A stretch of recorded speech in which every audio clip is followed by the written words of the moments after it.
Hey guys, welcome back, welcome back, welcome back. So I remain your humble friend, Chanazi's Twist.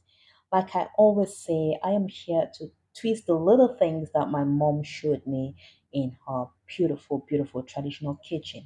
So today I'm going to be showing you how to make the best orange vanilla chin chins that you will ever have in this world. Yes, the best vanilla orange ginger you ever have. All right, so let's dive right in without wasting much time. All right, guys, yalla.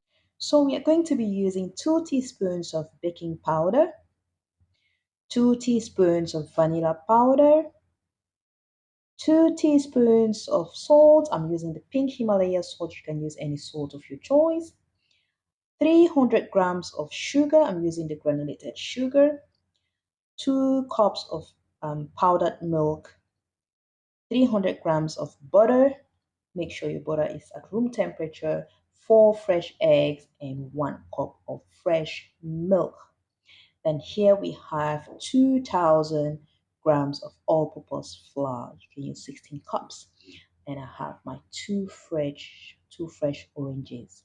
So we're gonna start by grating our orange to obtain our orange zest. So this is what we have, and we're going to be using 2 teaspoons of orange zest. And straight up, let's go ahead and juice our orange. So we are using our manual juicer to juice out our orange juice. So this is what we've got, and we're just going to go ahead and strain it because we do not want to have orange pulps in our chin chin. All right. So we're going to set that aside. We're going to be using half a cup of orange juice. Now we're going to go ahead and sieve our flour. Always sieve your flour. Always sieve your flour. Very, very important. It's very important. Now we're done sieving our flour. Let's just add in our dry ingredients. So we're adding our baking powder and our sugar and our milk, powdered milk. Um, yeah, so we added everything and we're just gonna mix it nicely. Make sure that everything is combined.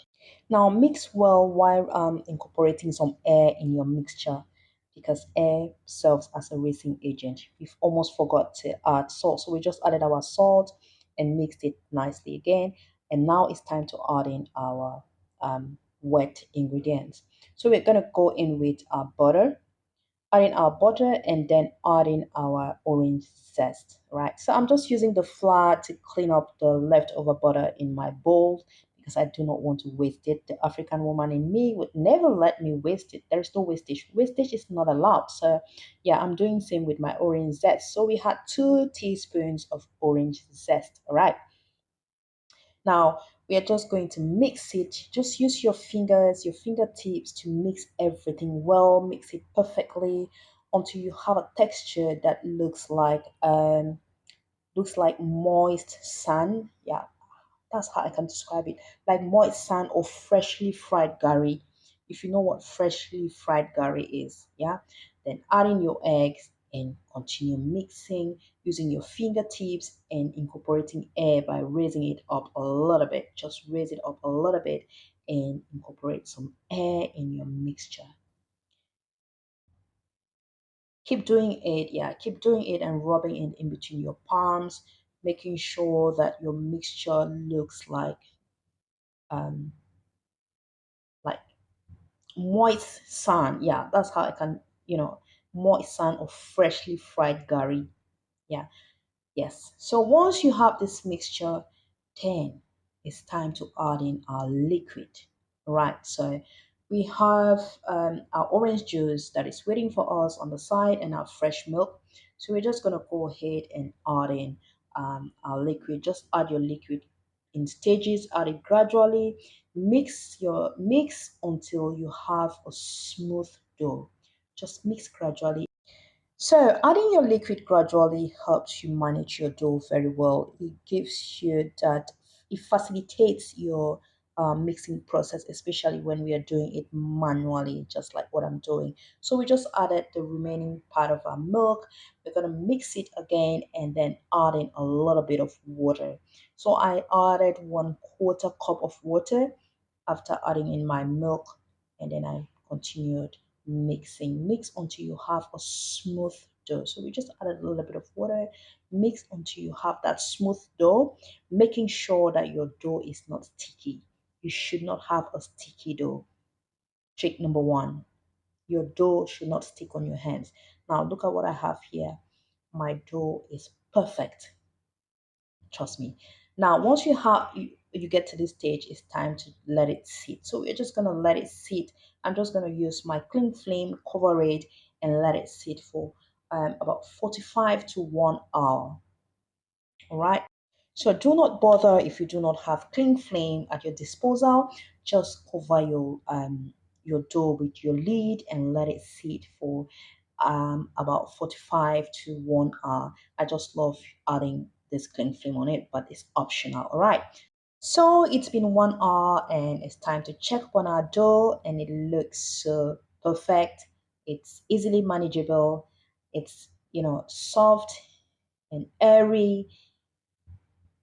Yeah, so we are just going to take out our dough and cut into 4 parts. Just look at that. Our dough looks perfectly made.